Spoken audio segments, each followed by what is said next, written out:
and gentlemen, it's time for another round of Mind Your Fucking Business with your host, Jeffrey Krentzman. Thank you, Dougie Sticks. Coming to you from the beautiful studios of Undefeated Media here in Bergen County, New Jersey. This is the Mind Your Fucking Business podcast. You're welcome. This is the Mind Your Fucking Business podcast brought to you by our good friends at the Bamboozle Project as well as DraftKings. If you want to get some MYPB gear, as you see, I am wearing today, actually, which yes, it is fire. Thank you very much. I didn't design it. I just wear it. So the fire is definitely not me. It's the design on the shirt. Combination of both. Thank you very much, sir. You're too kind. You can go to the bamboozleproject.com, type in your order, and when you're done, use promo code MYPB and save yourself 20% off your total order. Nice. This is episode 150, Ciento Sin Cuarenta. I'm going to say that again. I feel like I didn't get it. Yeah. Ciento Sin Cuarenta. Definitely didn't get it right, but it's episode 150. I apologize. We will work on that.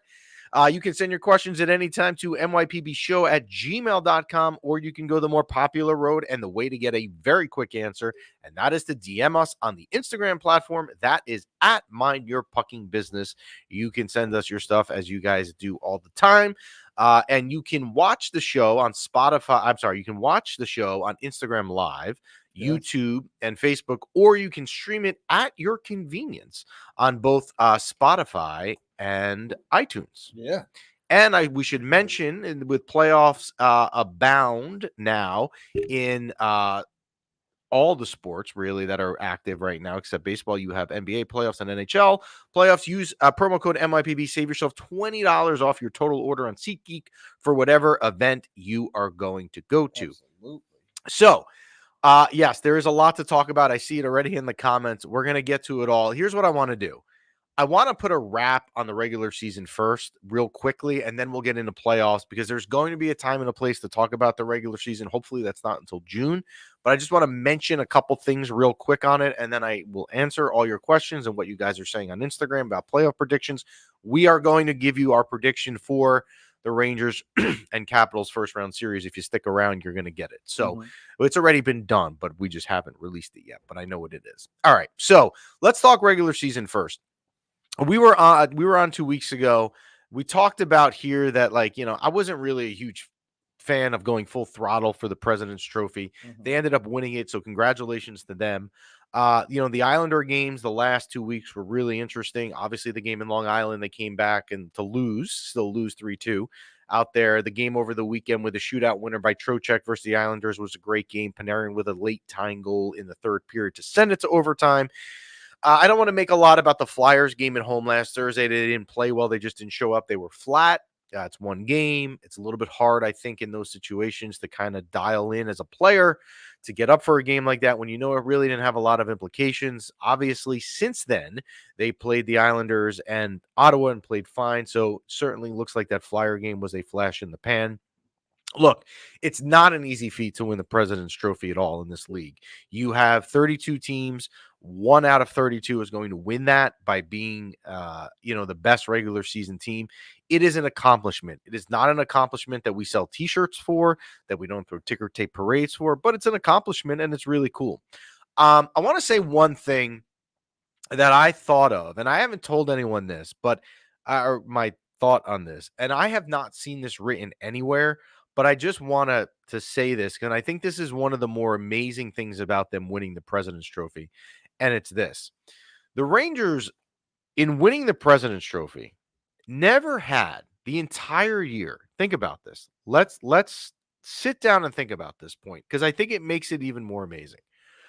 The entire season, the Rangers really never answered the first-line right wing answer, and they still won the President's Trophy. Blake Wheeler was not the answer. Capo Caco wasn't the answer. And I don't really know that Jack Roslovic was the answer the last couple of weeks. They've been more guys that have kind of filled in and played there, but they never were the answer. So the fact to me, when I think about it, that they went on and won the President's Trophy without ever having a top-line right wing is really impressive. I forget, and everything else is impressive too. Yes. But I don't know why I thought of that the other day, and it's been kind of circulating in my head that to be able to do that, I just think is remarkable. There will be a time and a place, again, when we cover the regular season more, when the postseason is over. We'll talk about, obviously, the year that Artemi Panarin has had. And Artemi Panarin, the year that he's had, isn't really going to matter now, what he's done to date, because it's going to be what he's going to do in the next couple weeks that people will care about. But one other thing that we will speak about when we get there is the sort of year that Alexis Lafreniere has had, and the quantum leap. And I say quantum leap, and I understand that's a very large term, but that is what I think he did this year. He took the quantum leap. And you can argue, if you want to be a Lafreniere hater, and say, well, you know what? He played with Panarin and Trocheck. Of course his numbers are going to be good. I get it. He's had good people on his line, but he put up the amount of points he's put up, and he's grown a lot in front of our eyes this year, and that is excellent. So, what were we gonna say? Go ahead. So going back to what you said before about the right wing issue, right? So, and Ranger fans are very, quick to push the panic button, right? So now that the season's over and you've won the President's Trophy, looking back at some of these issues, have maybe we overreacted, or do we not? Like, how do you feel now that the season's over? Good question. People overreacted on Igor 100% throughout the year when he had kind of some bad stretches. Like I don't even want to give light to it. I don't want to give him press on it, but I will. And that is the Spit and Chitlick's guy Biz, when he said, they should trade Shesterkin. I mean, Shesterkin's fine. He had a bad stretch. He obviously, clearly, the way he's played the last couple of weeks, is certainly fine. So I think that was overreacted. The top line right wing, look, I mean, I don't want to talk about next season yet. Obviously, there's no reason to do that right now, but it's still going to be an issue for next season. It still has not been answered, right? So that's one thing. What other things? People who overreacted to the Jonathan Quick signing were wrong, because that was not an overreaction. He was phenomenal and played a key role, especially in those parts when Igor was not great in the beginning and the middle of the season. So yeah, one other thing I would say that people have gotten a lot on is Keandre Miller, especially of late. Keandre Miller seems to be the sort of guy, and I don't know why this is, where he gets a lot of hate from people, and some of it is justified. But when it rains with Keandre Miller, it rains. Like lately, like I was reading this morning somewhere, actually, people going nuts about, the Rangers won't win the cup because of Keandre Miller. Look, the Stanley Cup is not coming down to Keandre Miller. It's coming down to Igor Shesterkin. I mean, if you think it's coming down to Keandre Miller, I mean, what planet are you living on? So yeah, I mean, we shall see. And I see the Instagram comments with people agreeing. So I appreciate that. They did not overreact. So we shall see going forward. All right, go ahead. Last thing, I would even say not even overreact. I just feel like we're hard on ourselves sometimes. Yeah. Like, oh my God, the sky is falling. We want the President's Cup.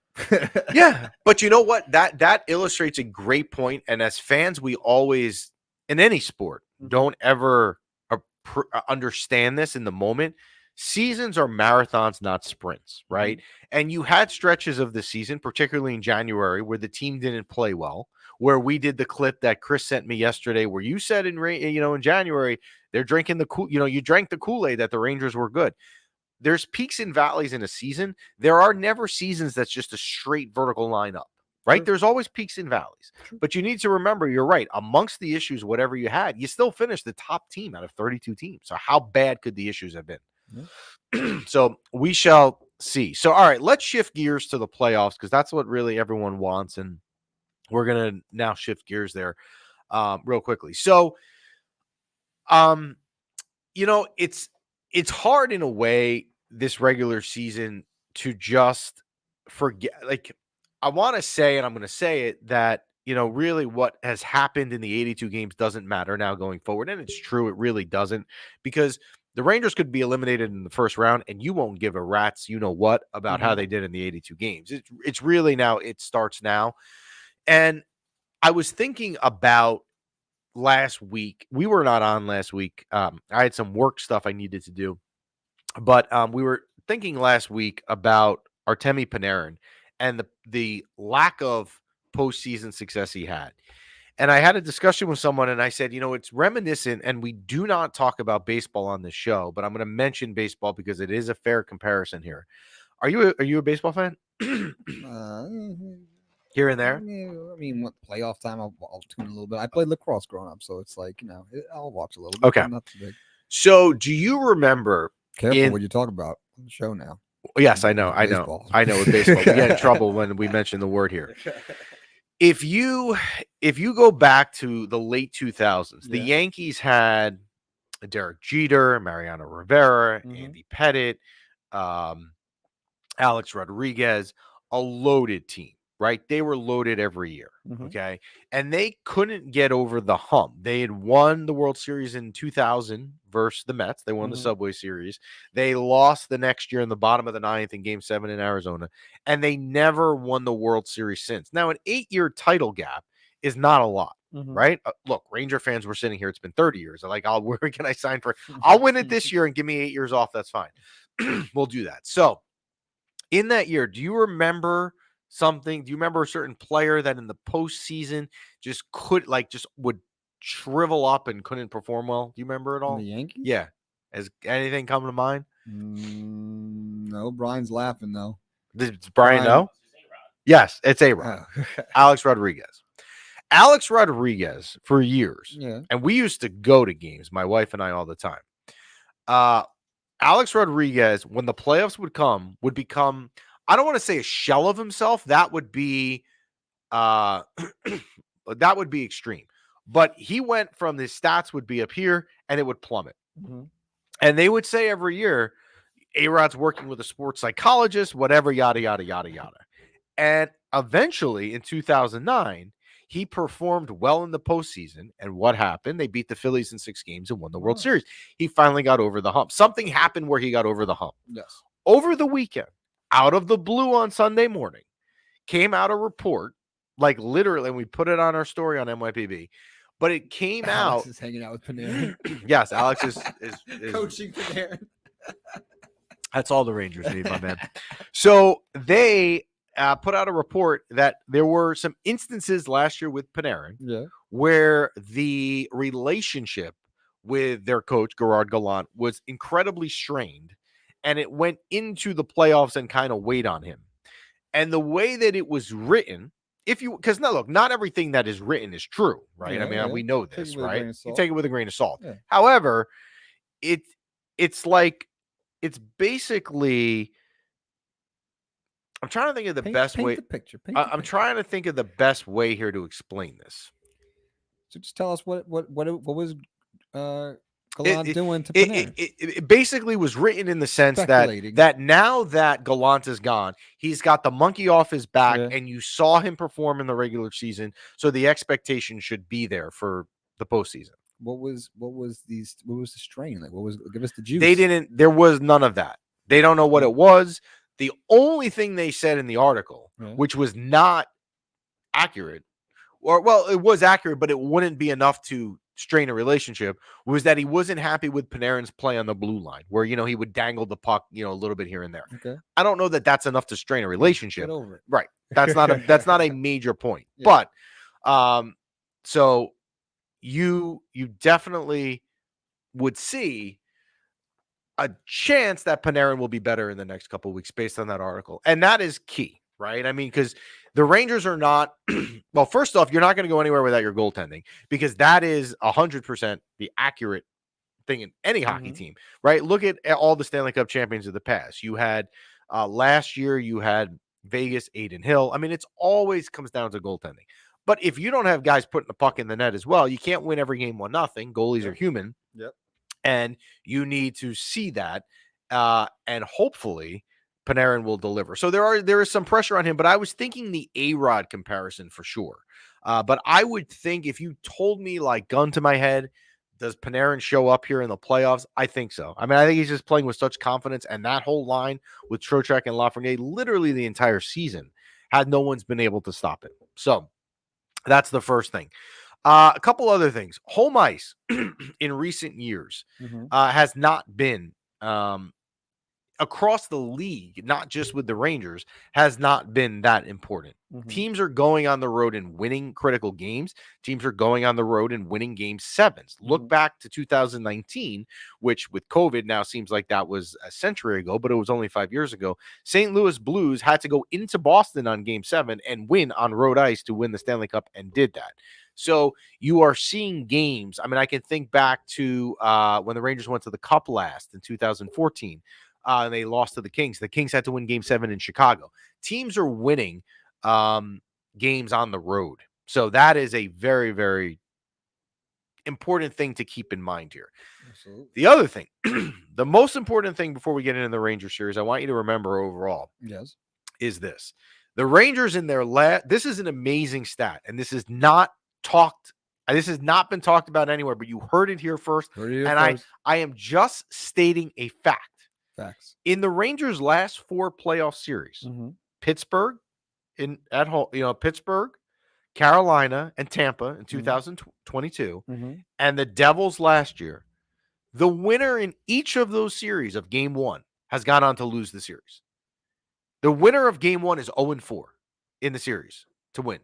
So remember on Sunday, because you heard it here, I'm not telling you anything you don't know. Game 1 is Sunday at 3:00. Yeah. It hasn't been officially announced yet, but if you follow like enough stuff on social media, it's every game 1 in every round. No, yes, in the Rangers in the last 2 years, in every round. Yes, for the Rangers, whoever has won game 1 has gone on to lose the series. So that is not saying timeout. That is not saying let's go out and throw game 1 and lose game 1. But it's just to say if they go out and lose game 1, which is possible, like it could happen, it doesn't mean it's panic. And look at last year, where the Rangers went up 2-0 in New Jersey, right? Not only did they win game 1, they won game 2. So you won game 1 and 2 on the road. The Rangers were so dominant in those games in the Prudential Center that in the second period of game 2, the Devils could not physically get the puck. And it looked like it was literally going to be a sweep. They're coming back to the Garden. And then in game 3, Kreider scores and the Rangers are up 1-0 with a series lead. I mean, you'd think that series is over. I don't even know at that point what the Devils series line would have been live betting, because you could have made a fortune, and they blew it there. So just don't panic about game 1. Don't put so much into it, because remember, game 1 is, as you see, the one putting things into it. Yeah, no, I'm just saying, it in our heads. Don't go crazy if they win game 1. Don't go crazy if they lose game 1. As we said with the season, these things are marathons, not sprints. Super, super important. All right. So let's go to the Rangers Cap series. So last night, we finally find out the opponent, and really for the last couple of weeks, you kind of knew. Well, it was going to be one of 5 teams. It was going to be the Islanders, the Penguins, the Flyers, the Caps, or the Red Wings. You kind of saw in recent weeks that it looked like the Islanders were going to get the 3 in the Metro, which eliminated them. Pittsburgh losing to Boston on Saturday night kind of put them behind the 8 ball. You kind of knew going into last night it was going to be a good chance it was the Caps or the Red Wings, and it ended up being the Caps. I do not, and if you guys were one of these people that have been asking me for weeks on the DMs, who would you rather play in the first round? You know I never gave an answer. I don't answer that. That is the kiss of death. If I say I want to play this team, what ends up happening? You play that team, and what happens? That's the and you lose, right? So I don't say nothing. I don't say I would tell you out of that group, because we did this a couple weeks ago. I would tell you who we wouldn't want to play, but I would never tell you like this is the team I want to play because we're going to beat that team. We're not. So I last night with the Caps, here was my first thought. Like here we go again. If there's one team that the Rangers in the last 15 years play in the playoffs, it seems all the time, is the Caps. Now they haven't played since 2015, so maybe I'm a little off there. But in the years before 2015, it was like they were meeting up. So I feel like this has been a script, right? We've seen the Rangers and Caps before. We would not, if they played the Red Wings, it would have been different. Had they played the Flyers, it certainly would have been different. Had they played the Islanders, which I guess is still feasible in the second round, that would have been cool, different, intense, and all that stuff. So, so they get the Caps. All right, the Caps. Before I give you the prediction, let me run through some stuff here. I went with my son last February, so we're talking February 2023, to a Ranger game in DC. The Rangers were the better team last year. The Caps didn't make the playoffs. The Rangers got destroyed. I then went with my wife and kids in December, this past December, down to DC. Same thing, took the trip down and saw them got absolutely lit up. Matter of fact, I think it was the worst game that the Rangers even played all season. So there is a little concern for me that the Rangers do not play well down in DC. That's one concern I have for sure. The other thing is that there is no love lost between Peter Laviolette, the now coach of the Rangers, and the Washington Capitals, because he was their coach the previous 3 seasons. And being down there at that game in December, I learned that very loud and clear. If you looked at some of the things that were being said in the intermission on like the video, like people did not miss Peter Laviolette. So there's no love lost there. That being said, should we do our prediction? Yeah, I got a question for you first. Yes. What kind of team are we walking into? Could this be like Ovechkin's like last real run? Like that's a concern. Sure. Like is he got some juice left in the tank? Is this a concern? What kind of Capitals team are we looking at? Any team in the playoffs is a concern. Absolutely. But I'm just saying, what kind of team are we playing against? Look, they are the weaker for sure. Yeah. They have a -37 goal differential on the year, which is amazing to me how you make the playoffs with that. But as you saw last year with Boston, it doesn't matter. Like a goalie gets hot for a week, and we know the Rangers historically in their franchise will make goalies you don't know, Charlie Lindgren, for example, here, play really well. I saw Charlie Lindgren shut out the Rangers in person in December. Doesn't mean he played well and the Rangers played well. He didn't, but I mean, I don't know. Like you're going to tell me that I think it's the team's bad and that they're running into isn't good. No, I mean, the Caps can win. Look, they have leadership. I mean, Ovechkin's good, clearly good. They have guys like Oshie's been around for a while. John Carlson's been around. I mean, they have guys that can play. You know, they do. So should we do predictions? Prediction time. All right. Here is the first round prediction for the Rangers and Capitals. Let me say this. We are paid here to make honest picks, not be homers, right? I don't come on here and just Rangers are going to win every game, go 82-0. It's a waste of time. So we make honest picks. I picked against the Rangers before. I want to say that. As I said, the Rangers have not played well in DC recently. There is no love lost between the Caps and Peter Laviolette. On the other hand, the Caps have a rookie head coach. All right. And the Rangers have a coach who's been around forever. So the coaching advantage clearly goes to the Rangers. The top 2 centers that the Caps went into the season with are gone. They're not even there. And they went into the season with Darcy Kemper as a starter. And he's not even their goalie anymore. So you have that as well. So I have picked against the Rangers before. I will do it again if I have to. In this situation, I am not. I am taking the Rangers in 6. The Rangers are the better team here. Matter of fact, when I looked at like breakdowns, the Rangers are clearly the better team. Even on the bench, they're the better team. In the playoffs, though, as we know from last year with Boston, it doesn't matter, right? They could lose the series. My prediction here is Rangers in 6. But what my gut tells me, which is a different prediction, is that the Rangers win the series, and because they're the Rangers and they don't make anything easy, they win in 7.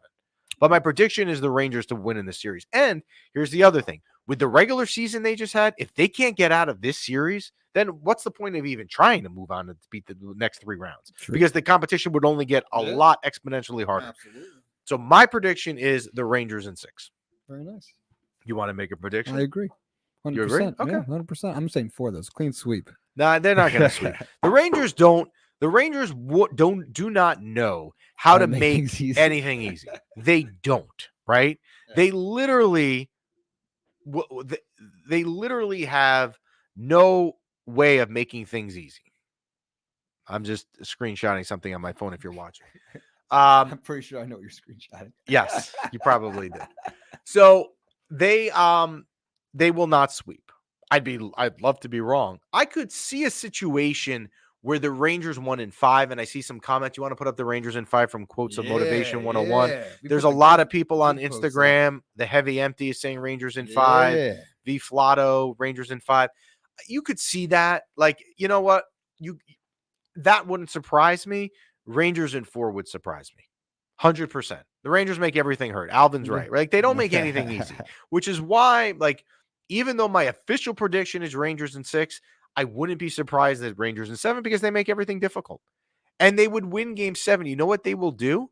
They would win game 7 like 2-1. Like, they won't take you to overtime, then put you through that. But they'll win 2-1 where the Caps have the puck in the Rangers end the entire third period. So, and they have to answer playing better in DC because they have not played well. I've been at 2 of the games there in the last year. They have played awful. And that arena is what's so weird about that is that arena, like the sections we sat in, like when I went with my son and when I went with my son and my wife and daughter, the entire set. And again, I didn't like purposely seek out. I had 4 tickets packed with Ranger fans. I mean, it's not like it's not like Philly, right? Where like, and Caps fans are the nicest people. We were walking back, true story. We were walking back to the hotel after the Caps lit up the Rangers in December, right? We stayed at like a hotel like 2 blocks from the Capital One Arena down there, so you could walk, okay? And my kids 2 weeks earlier had experienced Philly fans. So we were walking back. It was a Saturday night at like 11, it was like 10 at night. Mm-hmm. And my son was like, Dad, they just beat us. They're going to be really mean people. Was scared. I don't blame him, right? Because you're used to Philly. Yeah. We walked out of that arena and we walked down, I think it's M Street that the arena's on down there. And we walked back to the Marriott. And man, I'm going to tell you, everyone was like, great game, guys, great game. And my son was like, Dad, what's going on? I mean, it's not like a home ice advantage there that the fans are crazy. Be safe. Yeah. It's not like the Caps fans are vicious individuals. Even when you see Caps fans in the Garden through the years, they're not bad people. And the arena's packed with Ranger fans. So, like, how could you not? I don't know how you can't play well there. So, true. Yes, I we'll see. And you know what? There's some predictions now, like coming in on Instagram, and New York Rangers, Rangers in 7. It won't be Rangers in 4. And Antoinette is right. They really don't make anything easy. Rangers in 6 for sure. Yeah. So we should say. And I'm going to pull up Nikolai's comment. Lavi and his former team, Joy. Yeah, there is no love lost there. So I saw. So totally random. I wasn't going to mention this, but I'm going to mention this because Nikolai just said this. I saw Dan Rosen yesterday, like in person for something. From NHL.com, he's on a lot with us. And I asked him about, if they play the Caps, because as yesterday when I saw him, you didn't know who they were playing yet. And he said, look, it's definitely an advantage for the Rangers in Laviolette because he knows that team.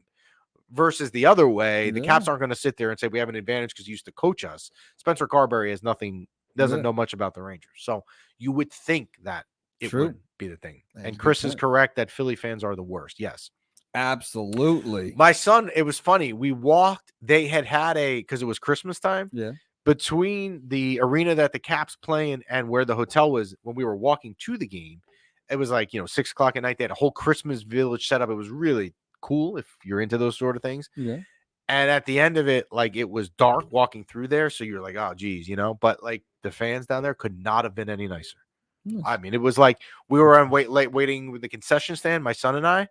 And they saw like I had a kid. Oh, please, sir, go ahead. I mean, in Philly, they would just knock your teeth out.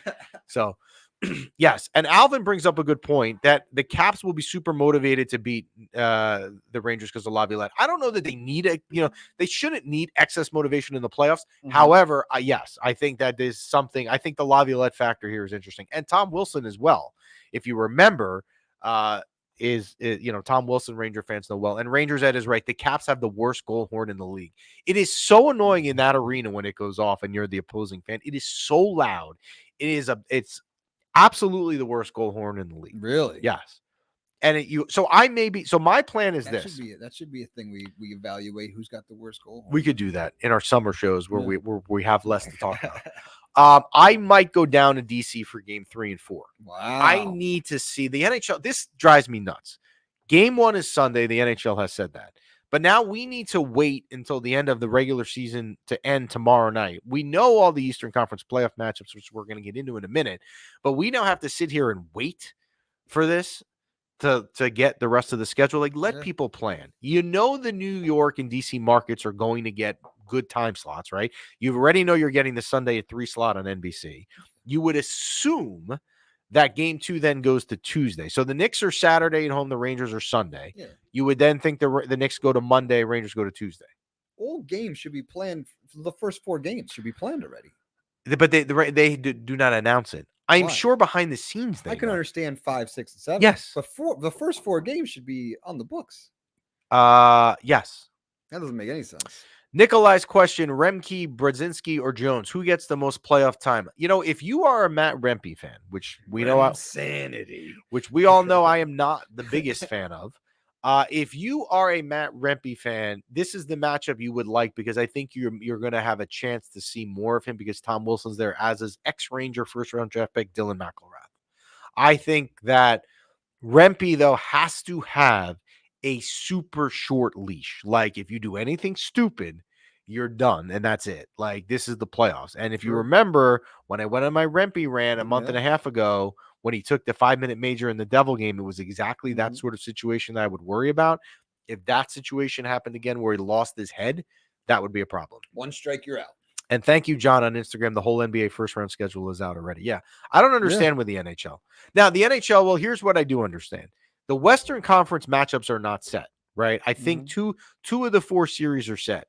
The Eastern Conference, all 4 series. We're all in the same time zone. It's not 4 games. It's not like Vegas. That the Vegas Golden Knights is going to get a 12:30 game on a Sunday when it's 9 in the morning there. Where, so it's. I don't know. It's annoying, but I guess we will see. All right, let's go around the league here a little. Let's go around the Eastern Conference, because I will say this, and B-Rock and I were talking about this before we went live. Some of these Eastern Conference series are great. If you were an outsider, I could argue to say that the Rangers Cap series is probably the least exciting of the 4. I mean, it's the most what we're interested in. Yeah. But if you look and you see Rangers Caps, Isles Hurricanes, Bruins Toronto, Tampa Florida, the Ranger Caps are probably the least most exciting series, because the other ones are great. The Islanders and Hurricanes, or we're going to give the predictions for all the other series. I think there's a mistake here. If you go on DraftKings, the level that the Hurricanes are favored are through the roof, like way through the roof. The Hurricanes are probably going to win the series. As a matter of fact, I'm picking them in 7 games, but I don't think it's as one-sided as Vegas is making it sound at all. So I like the Hurricanes in 7. If I am the Hurricanes, this is not a matchup I would want, right? Like, if I was them and I said, I finished right behind the Rangers and I could have had the Caps or the Islanders, you would probably not want the Islanders.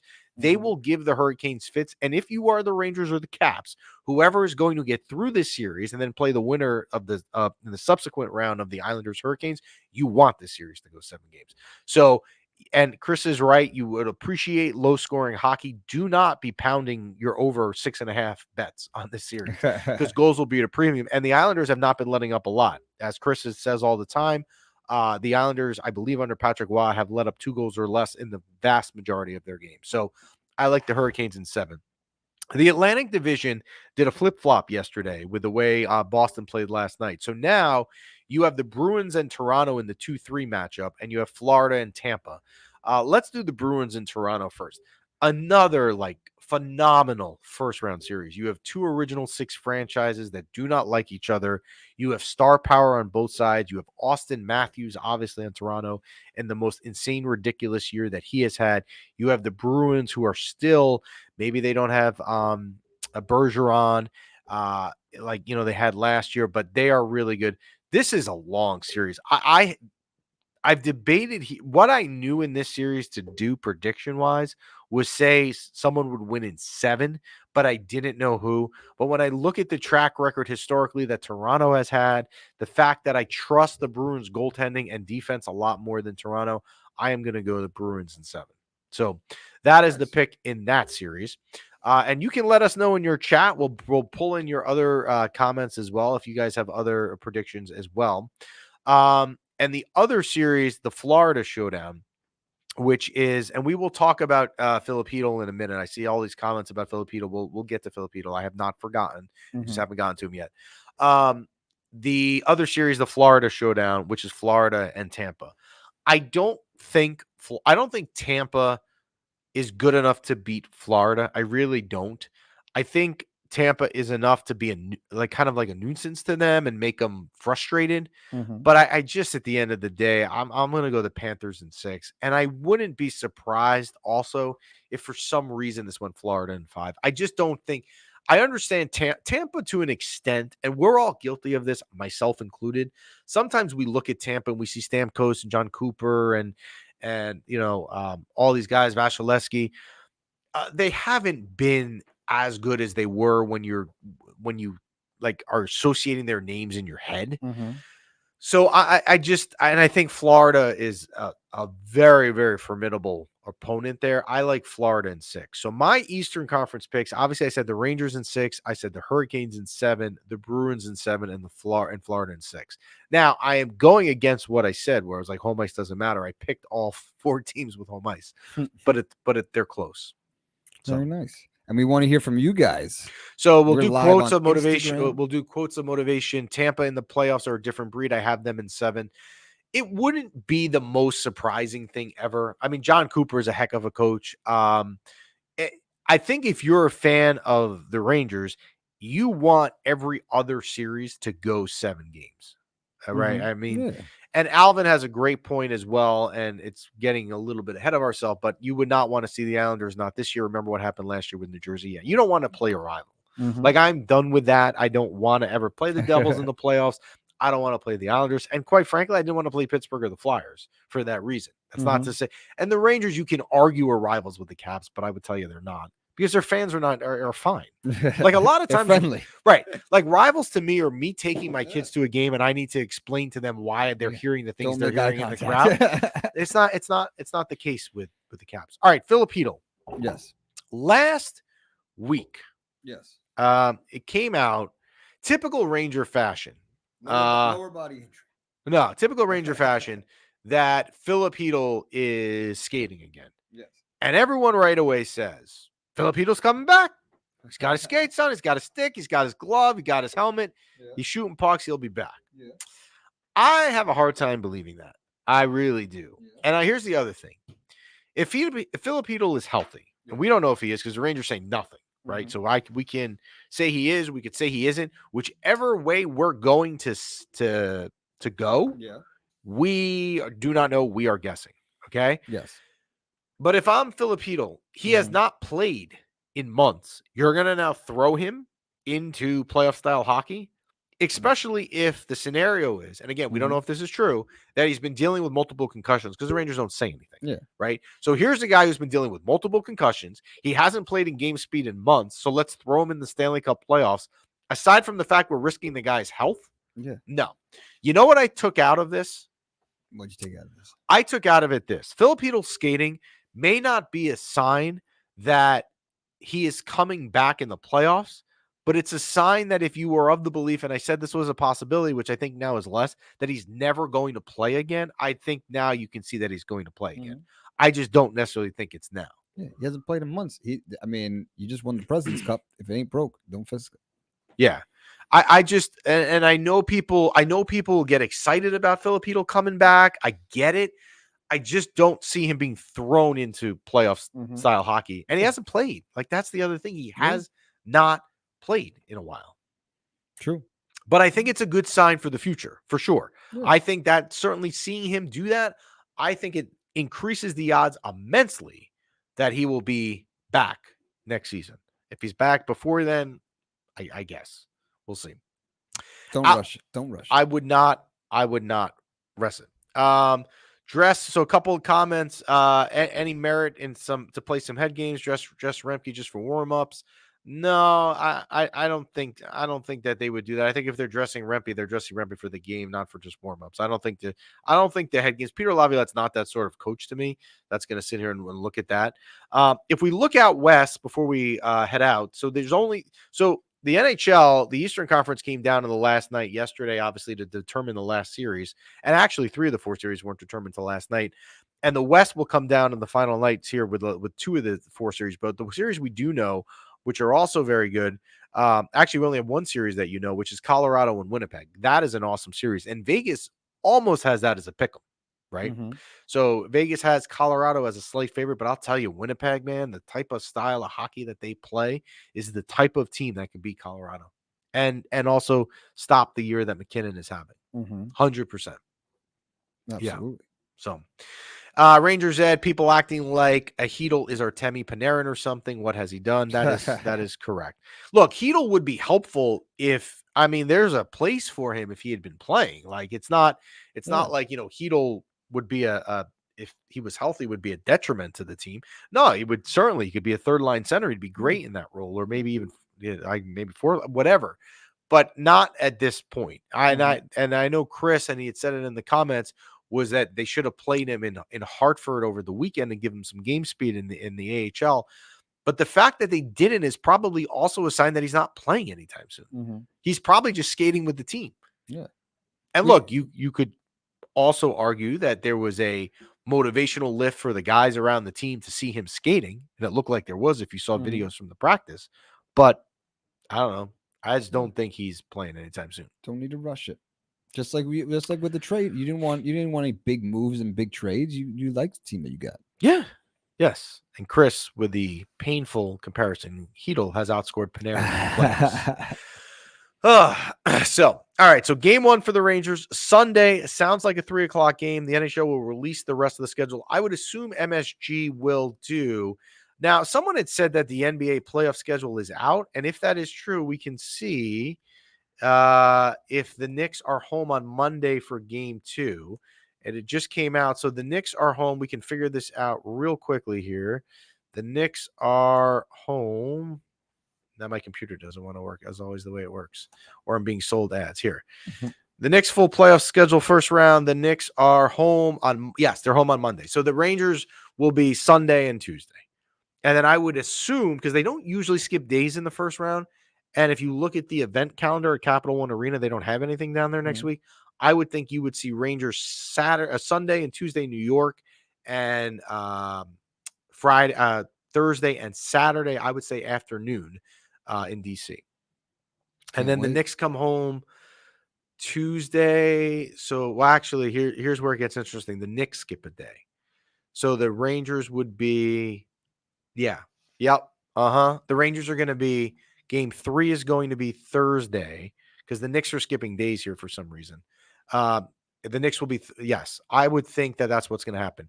The Knicks, the Rangers will be game 3 on Thursday in DC, Saturday in DC, and then Monday, game 5 at the Garden because the Knicks are Tuesday at the Garden. They're not going to wait till Wednesday. You probably have your answer right there. We could do reverse detective work to figure out the schedule. So that'll be it. So, all right, that is it for us. Good luck this weekend. Remember, just a friendly reminder, right? Yeah. Game 1, don't go crazy either way. Remember last year the Rangers were up 2-0. Yeah. Don't be breaking dishes after game 1. You do that after game 7 or after you're eliminated. You don't do that game 1. Yep. We thank the Bamboozle Project, as always, for their sponsorship of the show, as well as DraftKings. You can go to thebamboozleproject.com, use promo code MYPB, save yourself 20% off your total order. Do you want to? Okay, we will talk about Kate wants to bring in the change in defensive pairs. I will bring that up real quick. Oh, yes. You know what, Kate? Here's my thought on that. Yeah. People were. Well, and it's not about people, but they don't listen to fans, right? Yeah. But people were going crazy about Miller for a reason, right? Yeah. So they switched up the pairs. I wouldn't be there. I didn't mind the new defensive pairs. I'm sorry. The last few games at all, but I wouldn't be surprised if they didn't stick with them in the playoffs. Because I think what you're going to see, I think they're going to play a lot of matchup stuff, especially if you're the home team. So you have. You have last line change. I think you're going to match up, especially against like the Ovechkin line. I think you may try and get a shutdown pair, which probably would be Trouba and Miller, I would guess. And I don't know if that's what people want, but I don't know what they're going to do with defensive pairs. I liked it, Kate. I did, but I'm not sure that they will stick with it. They might, but you could see them not doing it. All right. Congratulations to Mr. Bias himself, Jack Edwards, on retirement. So Jack Edwards was the ultimate homer. He is the play-by-play announcer for the Boston Bruins. The other homer in the announcing world is John Sterling. And I love John Sterling, who announced his retirement the other day as well. But Jack Edwards last night announced his retirement, and he is the ultimate homer, but we wish him well. So we shall see. Game 1 Sunday. Enjoy it. Enjoy playoff hockey. Have your drinks nearby, your Xanax, whatever it is you need to focus on. We will actually be back on Wednesday next week. So if Game 2 is on Tuesday, our schedule works out well. That we'll be back on after Game 2 before the series heads to DC. You can get some TSMA. You can get some TSMA, yes, if you're near our studio here in Northern New Jersey. Thanks for listening. We will talk to you next week.